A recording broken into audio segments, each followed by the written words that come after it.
Welcome back to Super Sentai Review, episode number 356. Yes, pretty much basically, this has officially become my second longest anime review series because it was tied with One Piece just yesterday. Now officially has broken the record. One Piece will remain the third longest for now.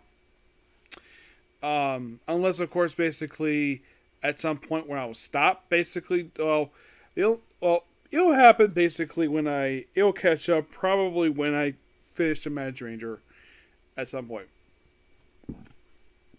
Excuse me, yes. So, this was discussing episodes 14 and 15. The reason why I'm discussing two episodes, these two are very much standalone, but loosely connected to the Sacred Beast trilogy. I discussed basically the first episode just yesterday.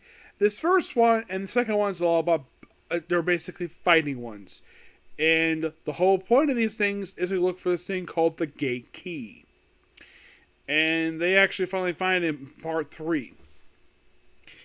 The first one is the return of Kai's love interest, first time since like episode 6. Yes. And her next appearance is not until the show's first movie. You're like, really? That's next time she returns is in the movie? Yes. I think it was... Oh, excuse me. She debuted in episode 5. That was basically her debut appearance. Yes, so her next appearance actually is after this episode 25 of the series. Yes. Only her second ever appearance in the series.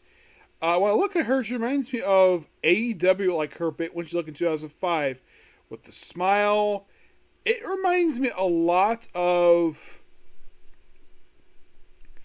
the best way to describe it, her appearance reminds me of Riho, the first ever AEW Women's Champion. Face looks very similar to hers. I don't think they're related. And Noah is not due to the fact of Japanese. It just because both have very similar faces. Currently, she's out with injury right now. Again. Second time in since working with AEW. Broke her collarbone again. Again? She went through this a couple years ago. So, basically, the plot of his is he got tickets to this movie. And there's also this monster who is a boxer. Yes. So Tabusha basically fights the damn thing pretty well until he breaks his hand punching the other guy's hand with his rock, and he basically breaks his hand.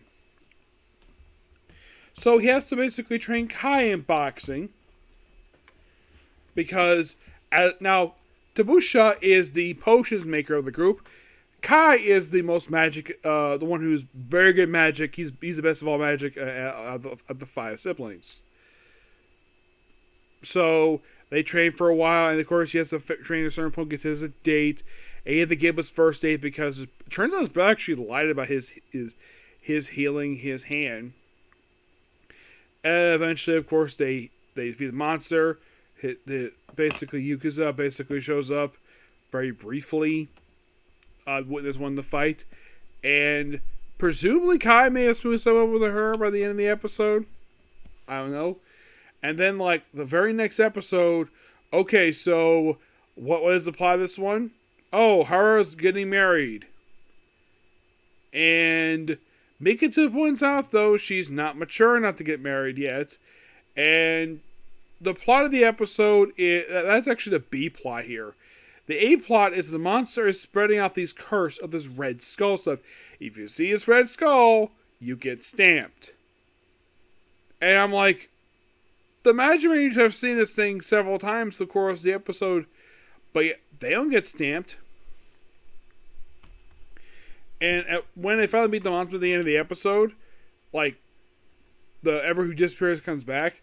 As for why they disappear, I don't know, it's part of fear. They do discover finally the gatekeeper, who makes her debut this episode. We don't know her name yet.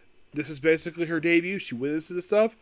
And, well, we lay into basically the 3-part finale for the first arc, which we'll discuss next, after the next 2 videos. Okay? Those of you curious about the finales for Tsumonchi Wheel of Fantasy and Chillin' World Over Cheap Hours, I asked Crunchyroll Discord about this. What the heck is going on? Why weren't these episodes released? Delayed for a week. That's the response I got of why the heck these episodes didn't come out. They were delayed by a week. I am not watching this up because I love the dub, and I was really hoping to cap these off today. But nope, we have to keep on the schedule for another week because Crunchyroll said to delay these two series for no reason. This is the second time recently that Crunchyroll has done this. They did this with Archdemon's Dilemma, where for some unexplained reason, the anime took a week off. But we're delayed by the episode a week, and the following week was their feature. And also, actually, no. Third time recently, because they also was Miss Demon Academy, where that was delayed by a week too.